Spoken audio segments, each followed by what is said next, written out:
મિત્રો આજે તારીખ થઈ 10/1/2026 ને આજે ખાસ કરીને ધાંગધ્રા ખાતે ઝાલાવાડ ભરવાડ સમાજનું જે સામાજિક બંધારણ છે તે બનાવવા માટે થઈ અને પ્રથમ બેઠકનું આયોજન કરવામાં આવ્યું હતું.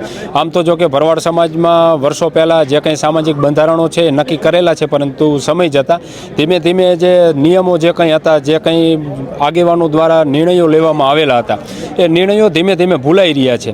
ત્યારે ખાસ કરીને આજે ઝાલાવાડ ભરવાડ સમાજના જે કંઈ બધા આગેવાનો છે, આગેવાનોની આજે પ્રથમ બેઠક મળી અને ઝાલાવાડ ભરવાડ સમાજનું સામાજિક બંધારણ છે તે નક્કી કરવા માટેની આજે પ્રથમ બેઠક મળી છે. બધા એના સૂચનો લીધા છે કે શું શું નિયમો, શું શું નિર્ણયો જે છે એ રાખવા. તેની સાથે આગામી દિવસોમાં તાલુકા વાઇઝ જે છે એ બેઠકો કરવામાં આવશે અને ત્યાર પછી આ સામાજિક બંધારણના જે કંઈ નિયમો છે એ જાહેર કરવામાં આવશે.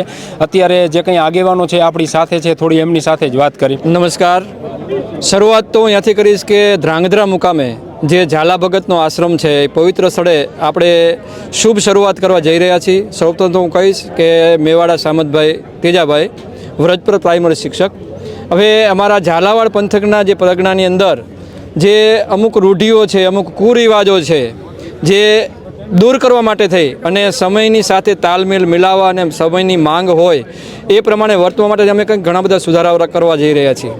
ત્યારે આજે અમે અંદાજે 20 થી 21 નિયમ એવા નક્કી કર્યા છે કે જે છે એ સમાજમાંથી દૂર કરવાના અને સમાજની અંદર જેનો ખોટો મેસેજ છે, જે કુરિવાજો છે, દાખલા તરીકે દીકરીનો પૈસો લેવાનો, પછી ખોટા ખર્ચા જે લગ્નની અંદર કરવામાં આવે છે, આ બધા પર પ્રતિબંધ મૂકવા જઈ રહ્યા છીએ. અને એ નિમિત્તે અમે આજે એક મિટિંગનું આયોજન કરેલ અને એ મિટિંગની અંદર સૌ ઝાલાવાડ પંથકના વડીલ બંધુઓ બધાએ જોડાયેલા અને આજથી અમે એક પછી એક સુરેન્દ્રનગર, હળવદ અને ધ્રાંગધ્રા બધાય ગામે એક પછી એક તાલુકા વાઇઝ મિટિંગ કરીશું અને મિટિંગ કરીને પછી અમે આ જે અમે અમલ કરવા માંગીએ છીએ કે જે બંધારણ છે એ અમે અમલ કરીશું.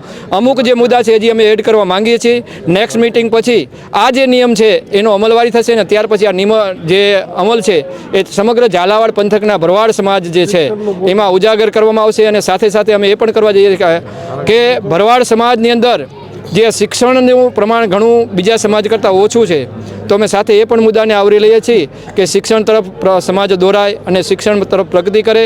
આજે ઠાકરની દયાથી અમારા સમાજની અંદર ઘણા બધાને ભગવાને ઘણું સારું આપ્યું છે, પણ અમુક અભ્યાસ શિક્ષણનું પ્રમાણ જે ઓછું છે, તો અમે જે છે એ એવું ઈચ્છીએ કે દરેક સમાજના વ્યક્તિ છે એ શિક્ષણ સાથે આગળ વધે અને પોતાની પહેલ કરે. અને જે શરૂઆત જે છે અહીંથી અમે કરવા જઈ રહ્યા છીએ અને નેક્સ્ટ સમયમાં હવે પછીના જે પ્રસંગો આવશે એમાં જે આ બધા જે નિયમો છે એ બંધન કરતા રહેશે અને એ નિયમો પાલન કરી અને અમારો સમાજ જે છે ઝાલાવાડ પંથકનો એ આગળ વધશે. અમે જે વાત કરી ને, એક તો જે દીકરીઓના પૈસાની વાત એ બહુ મોટી અને મહત્વની વાત છે.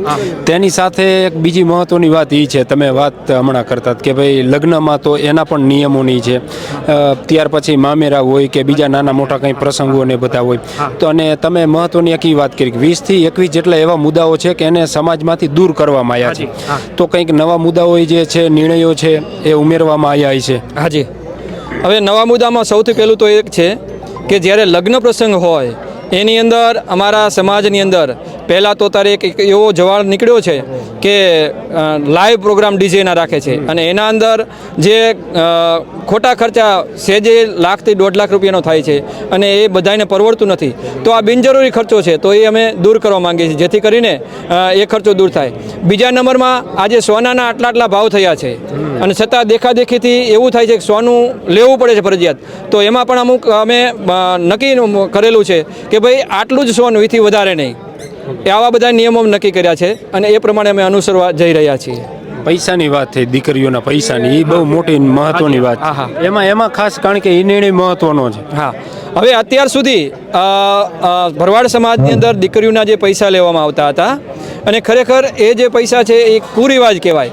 તો એનું એક અંકુશ નક્કી કર્યો કે ભાઈ ગરીબ પિતા છે એ અમુક સુધી જ રકમ લઈ શકે, વધારે પડતી નહીં, જેથી કરીને એનો જે પ્રસંગ છે એ ઉકેલી જાય અને સામેવાળો જે વરપક્ષવાળો છે એને પણ બહુ તકલીફ ન પડે. એટલા માટે થઈને અમે એ પ્રસંગનો એમાં ઉલ્લેખ કર્યો છે અને એ મુદ્દો અમે ટાંક્યો છે. કેટલા એવા મહત્વના મુદ્દાઓ છે કે જેને નક્કી કરવામાં આવ્યા છે ને એ હવે આવતા દિવસોમાં અમલમાં મૂકવામાં આવશે? અમારે જે આ 20 મુદ્દા તો ફાઇનલ થઈ જ ગયા છે, હજી બીજા મુદ્દા અમે એડ કરવા જઈએ. 20 મુદ્દા તો ત્યારે લખી લીધા છે ઓલરેડી, અને એ મુદ્દા તો અમે કરવાના જ છીએ. અને એ સાથે હજી નેક્સ્ટ મિટિંગ જ્યારે થશે ત્યારે બીજા મુદ્દા પણ અમે સાથે એડ કરીશું. કેટલા દિવસમાં તમે કીધું કે 20-21 મુદ્દાઓ છે એ તો લખી નાખ્યા, બાકીના એડ કરવાના થશે, તો આ બધું અમલમાં આવતા કેટલો સમય લાગશે? અંદાજે 15 દિવસથી મહિનાની અંદર અમારા અમલ કરી લેવાનો છે એવો અમારો વિચાર છે.